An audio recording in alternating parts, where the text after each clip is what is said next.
Thank you for tuning in to Circling Dialogos. So I'm going to do something kind of different here, and this may be the beginning of something that goes on for a long time, or it may go on for a short time. However, what I want to do is read a text, and precisely the text I want to read is a work by AH Almaas called The Pearl Beyond Price.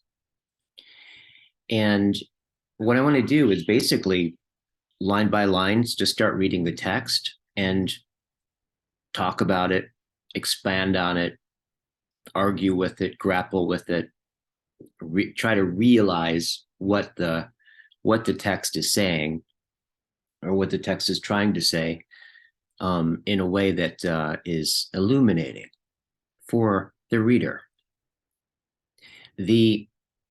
And this isn't the first time I've done this kind of thing. I've done a lot of this when I teach my students in circling. So I've done for the last, I don't know, 20 something years, have been inside of training people to facilitate the art of circling.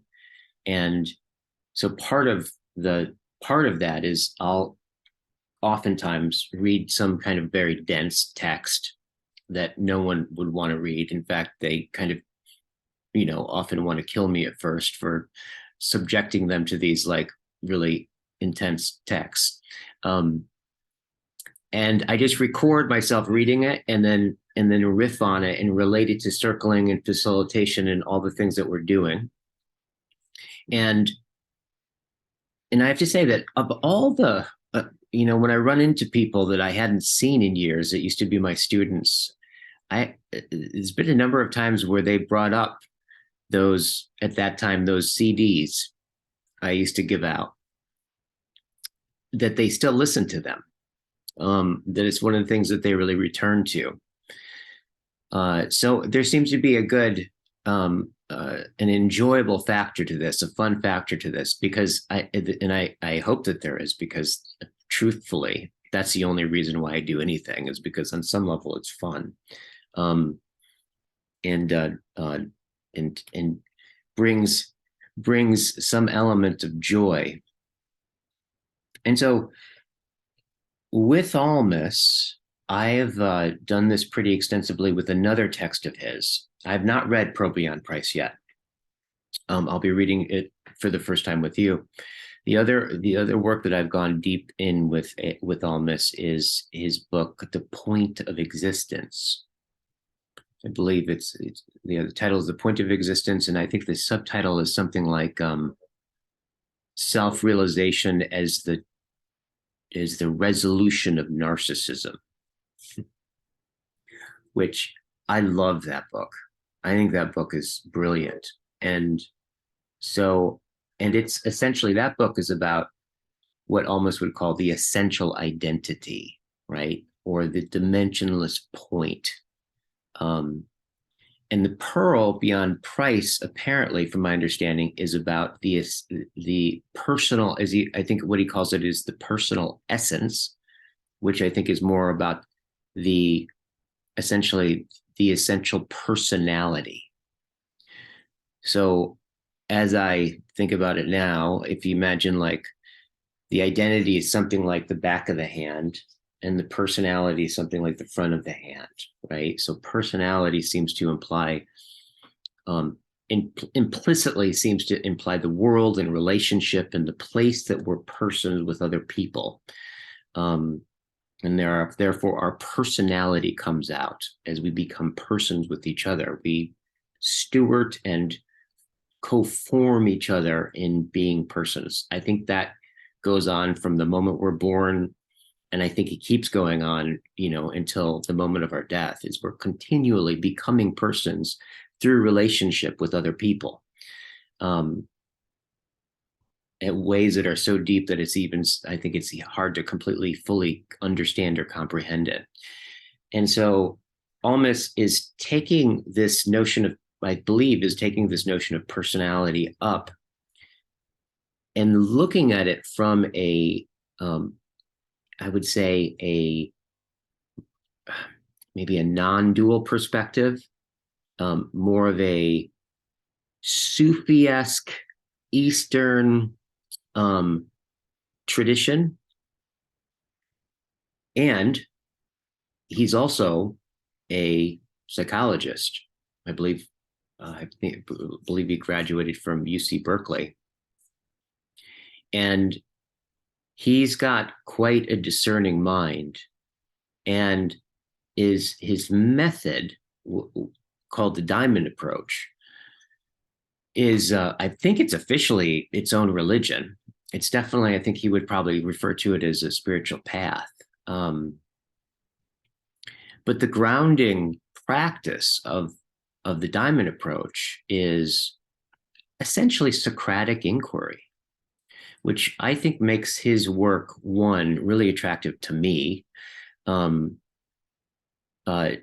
Two, and it makes his work quite unique in the world of contemporary spirituality, right? It's because I think most, I mean, God, there's labels and stuff like that. I mean, these distinctions are by no means clear, but I would say by most accounts, things in this genre are usually grounded in some kind of meditation practice, right? Some kind of meditation, contemplative practice. Whereas the diamond approach is really grounded in inquiry, in this deep, deep, radical questioning of your experience and another's experience. And in some sense, feeling into and questioning and confronting the unknown, and then going wherever that ride takes you. And that's what Almaas has been doing for years. And out of him doing that, relationships were created, and kind of a circle of people were formed, and then a whole school and a whole movement. And he talked about that's all he's been. All of this comes out of just inquiry.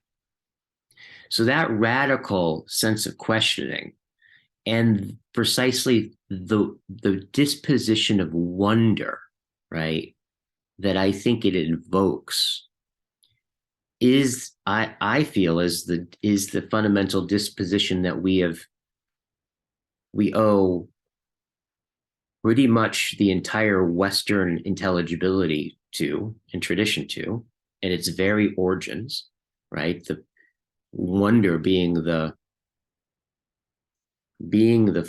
disposition upon which the Greeks first started to actually question being. What is being? Out of wonder. However, there's been a deep, deep, deep, deep, deep, deep loss to that. In fact, a nihilism, an opposite of that, a kind of cynicism that I think is metaphysically baked into our pre-thematic understanding of how we respond to anything. I think on some level, if you are a human being walking around, right, there's no way that you're not touched by this kind of deep nihilism that's going on. And it's very difficult to see, I would say. So that there's so that Almaas is embodying, right, in a certain sense, a spiritual path that is deeply connected to wonder, I think is right on the button. Like, intuitively, that just makes a lot of sense to me. He also is not afraid of philosophy and philosophical distinctions. And in fact, I would say the thing that I really admire about him is his rigor as a psychologist and his philosophical sensibility.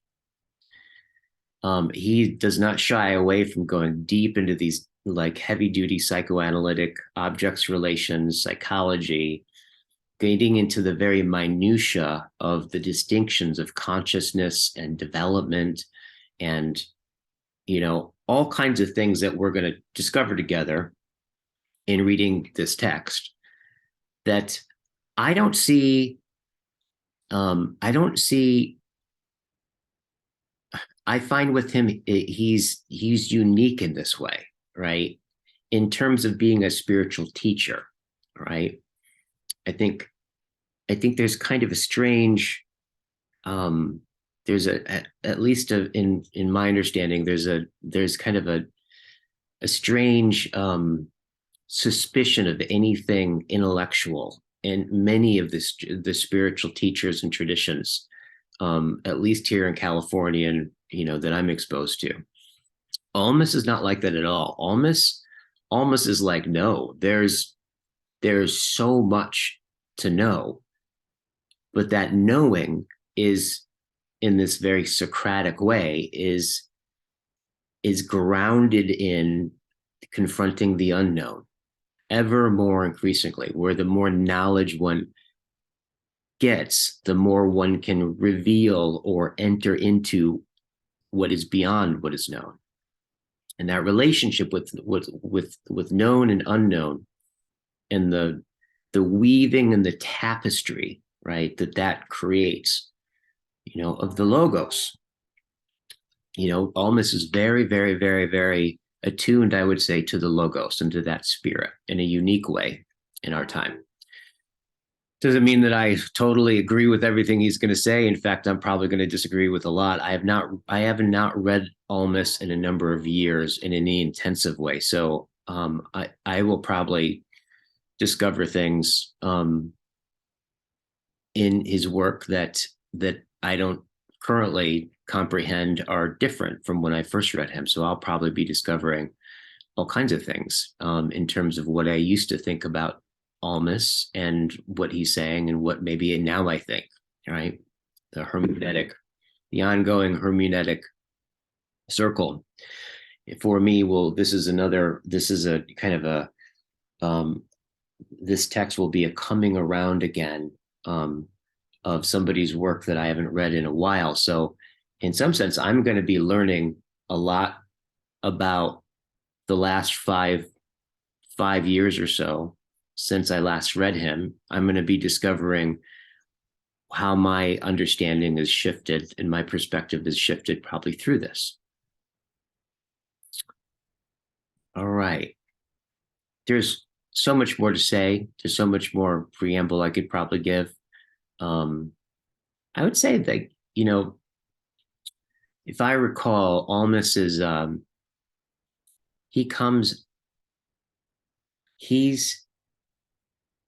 believe he's from Kuwait. He started off going to school as a scientist, but he said that there's something incomplete about that knowledge as he talks about it. And so he went into psychology. And I would, somewhere in there, I think he worked with, is it Oscar Achizo, who was one of the people that popularized the Enneagram. And that group exposed him to all kinds of people and influence. I think he studied with Tarthang Tulku, which is a Tibetan Buddhist who's amazing, and all kinds of other people and influences, right, that have come along the way for him. But I think that one of the things that he has a very discerning mind and a sense of wonder for knowledge that is that has afforded him, with all these teachers, to really have that be an opening for him and a beginning for him that's brought more discernment to his inquiry, which is what it's all about for Almas, is the constant questioning, the constant inquiry into what's here right now. All right, so what I'm just going to do is I'll read the text and then we'll talk about it.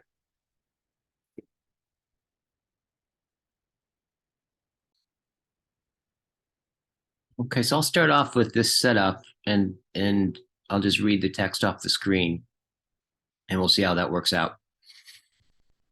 Okay, so chapter 1. The man of spirit and the man of the world. At a certain age, very early on in life, each one of us becomes aware of himself or herself as a walking, talking, thinking, feeling being.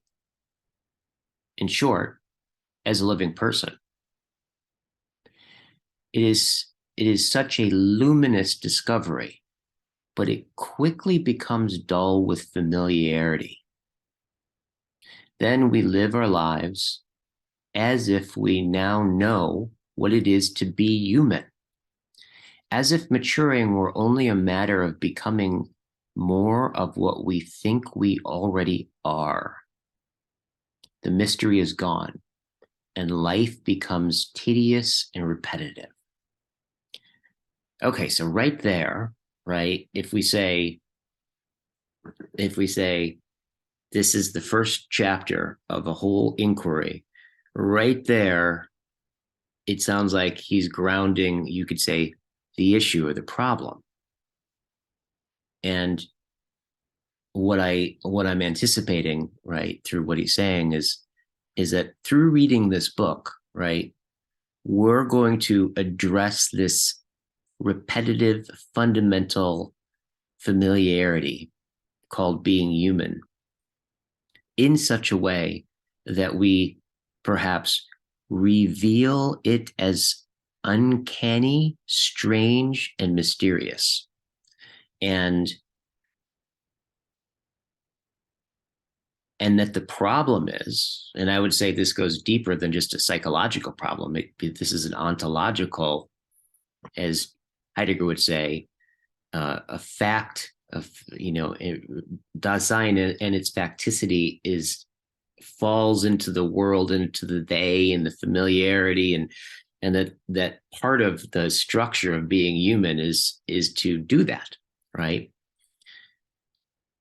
However, that which is closest to us, right? And right here, what he talks about, he just talks about aware of himself as a walking, talking, thinking, feeling being, in short, a living person. So this inquiry is going to be, in some sense, about walking, talking, thinking, feeling, being. In other words, those things that are so familiar and so near to us that we do them without thinking about it. We don't have to be aware of them, that they're just part of that which we always already find ourselves already doing, i.e., walking, talking, feeling, being. However, that automaticity, right, conceals, and its nearness to us, those things, ordinary life conceals its mystery in its nearness, right? So right there is we can start to look at the direction of this inquiry is going to be, in some sense, I would imagine, about as we read, having awareness or attention or consciousness start to address what is most near, to do what phenomenology in essence does, which is to address that which is closest to us, that which is concealed often in its intimacy to us, in its nearness to us. Okay. So we go on. In this book, we want to lift off the veil of familiarity. We want to inquire into the mystery of being, a human being, a person. We want to explore the potential of being human. What is the extent of this potential? What is a truly mature and complete human being like? How will he and she experience themselves and the world? And what kind of lives will they lead?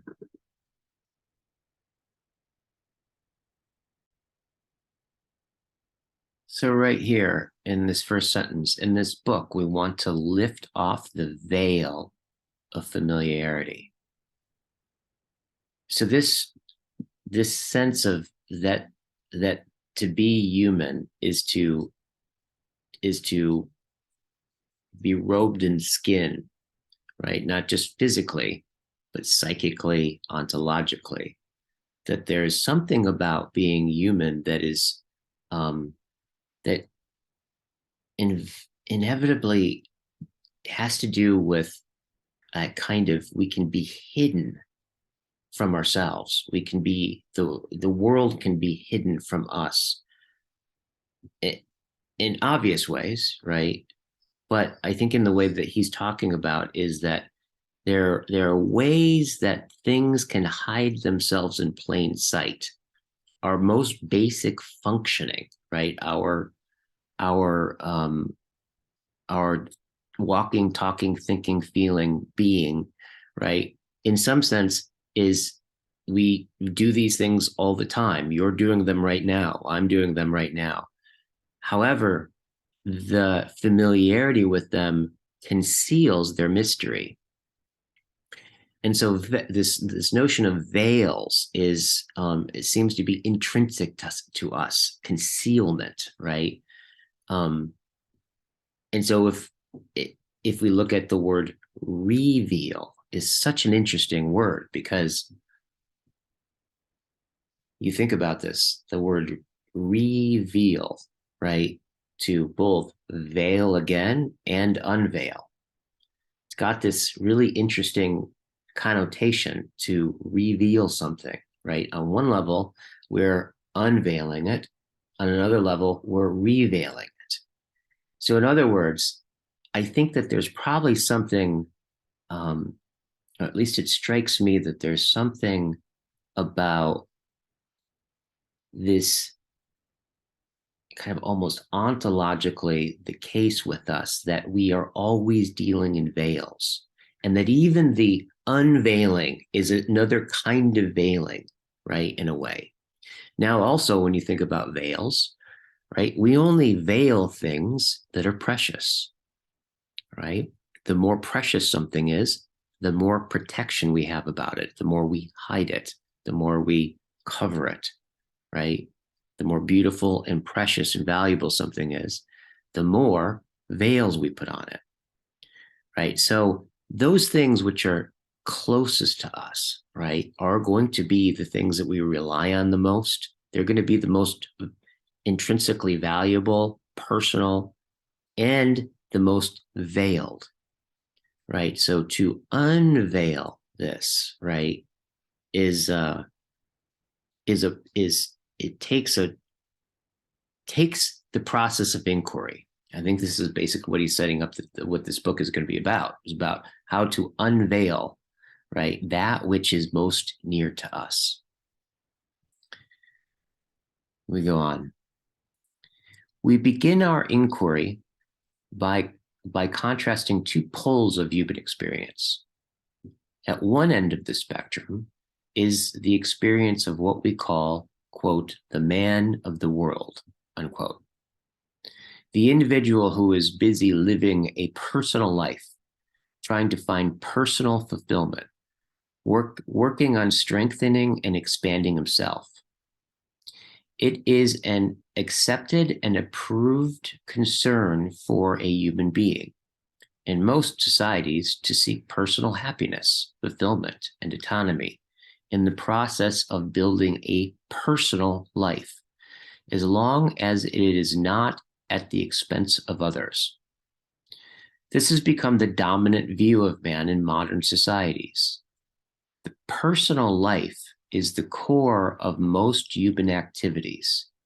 What is called a public life is still a personal life, related to the person and lived for persons.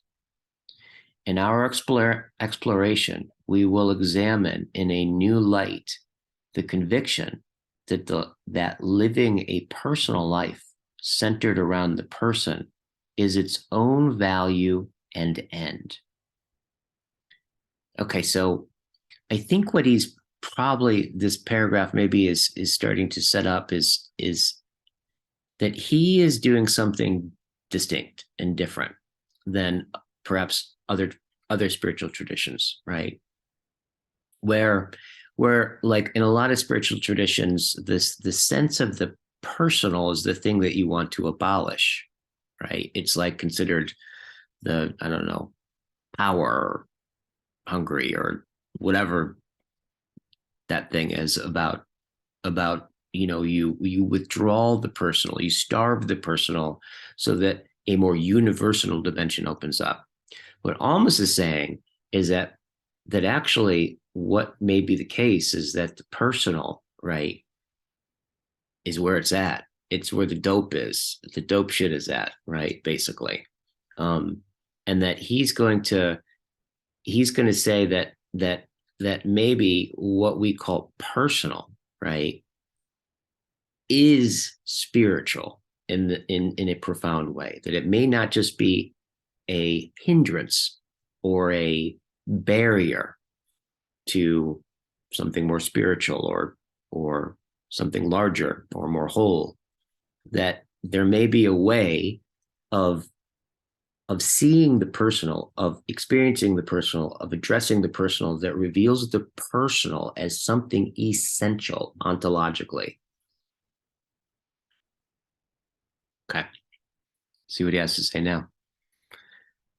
Contrasted to the perspective of the man of the world is the view of what we call the man of spirit, which considers a higher spirituality to be the true and proper center of real human life. The most profound teachings regarding human nature, those of the most accomplished and liberated of human beings, of the founders of the major religions, spiritual movements, and philosophical systems, point clearly, unequivocally, and exclusively towards the life of selflessness, egolessness, and surrender to a higher reality. One teacher after another, one great religion after another, one moral philosophy after another, extol the life of spirit, in which personal life is subordinated to a higher spiritual reality, as the highest and most refined, most fulfilled, and only true life for man. Humanity is exhorted to move towards making the personal life be governed by spiritual values and towards embracing the universal and impersonal truths, which are beyond self and personality.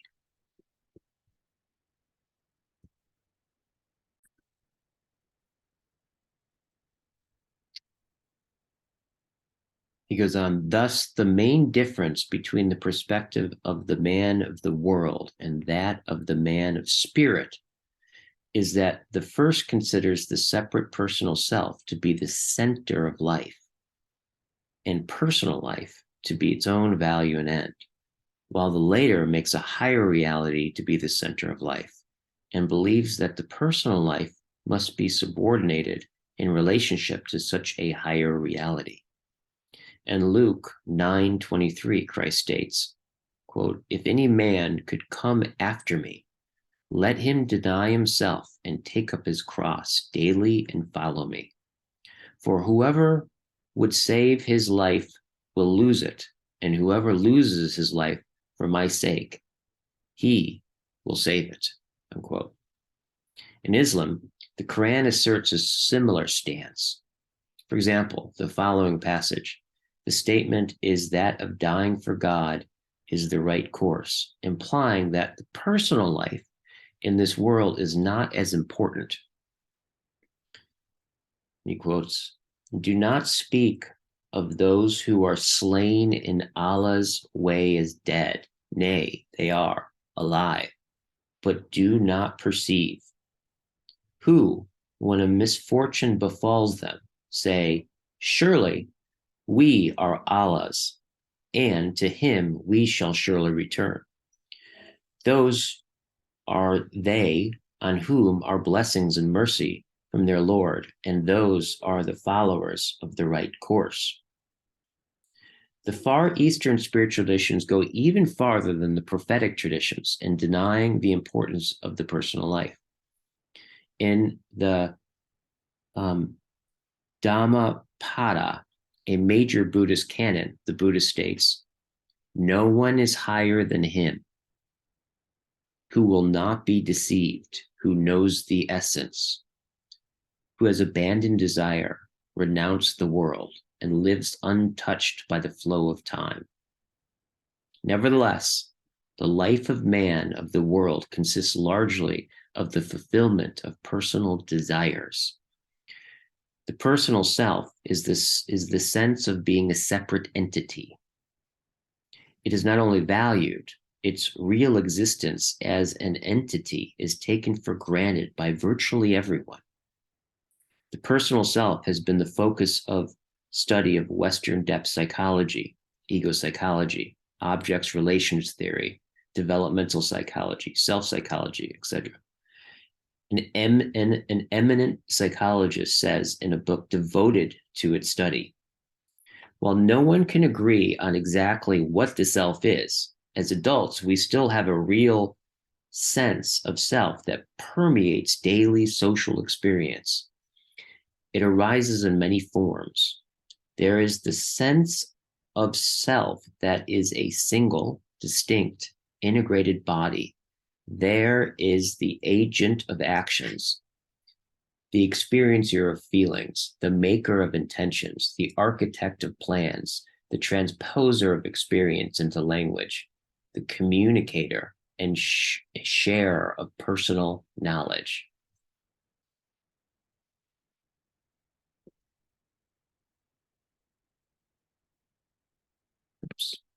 Oops, I pressed the wrong button. So it seems like he's setting up this dialectic basically between this kind of modern sense of the personal being the thing at the center of all of our lives, in which as long as we're not hurting anybody else, we're seeking to fulfill that sense of personal life. And on the other hand, this kind of spiritual dimension of the personal is subordinate to something greater. And you can hear, the two worlds mythology, right, coming to fruition in a psychological sense in what he's expounding on. So that he's setting up this dialectic. I mean, we can start to, feel him start to come to another position about what it is to be personal that isn't in that two worlds mythology or reaches beyond it.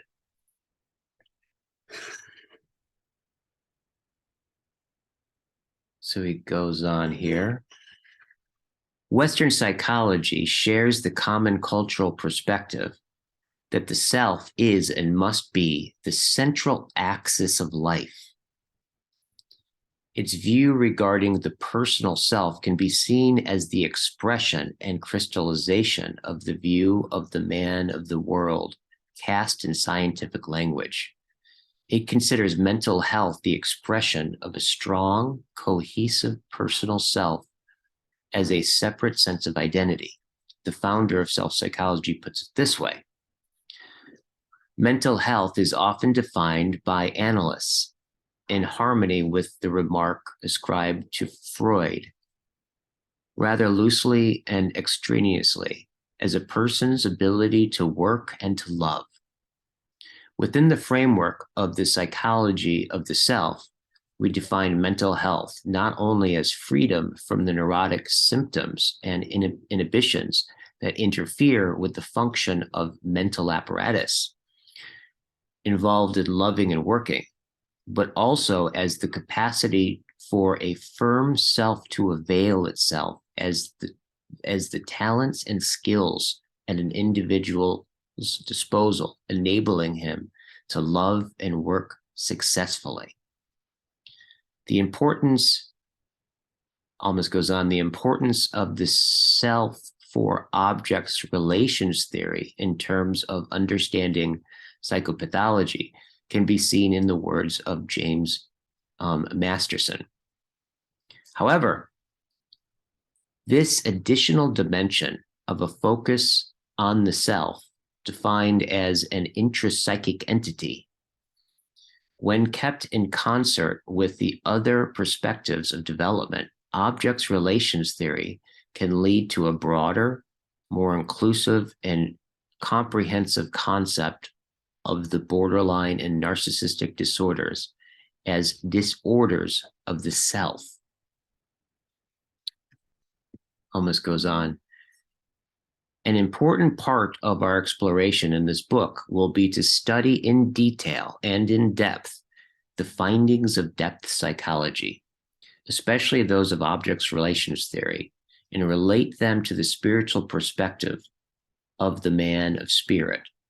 In fact, such findings will aid us tremendously in understanding the various levels of the spiritual view of man, as we'll see in subsequent chapters. In this chapter, we are describing in some detail the perspective of the man of spirit because it is less known or understood.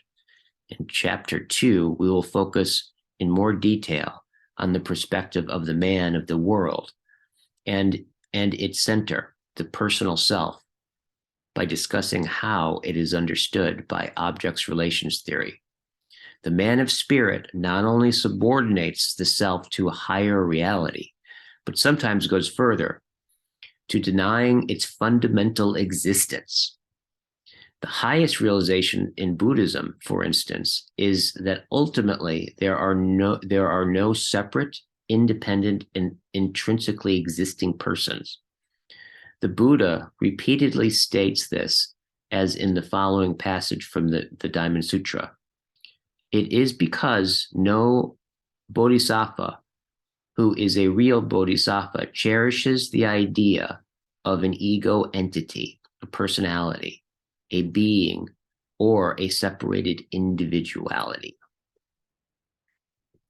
So you can kind of, I can kind of hear him start to, as he's going to bring the man of spirit and the man of the world together and elaborate that there's going to be inherent contradictions, right, between psychology and spirituality that are entangled, right? There's contradictions between the two where they're kind of opposed, but on another level, what'll kind of be uncovered here is there's ways that that the personal and the transpersonal, if you will, are so close to each other that this split that has become inherent. I think it's in the very kind of the guts of our thinking at this point, right? This kind of subject object,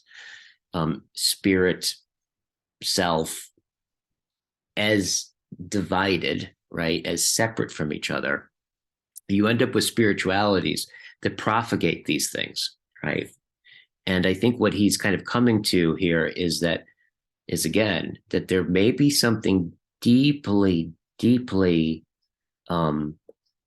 spiritual in the most personal. In fact, perhaps the deepest mystery, the greatest mystery, may be actually in the very ground of that there is personal at all, right?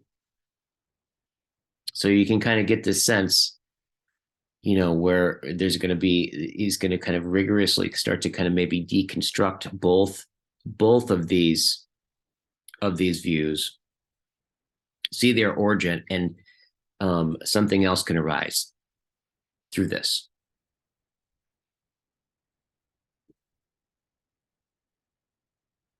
All right, so I think we'll call it there, and I'll pick up at another point. Thanks for tuning in.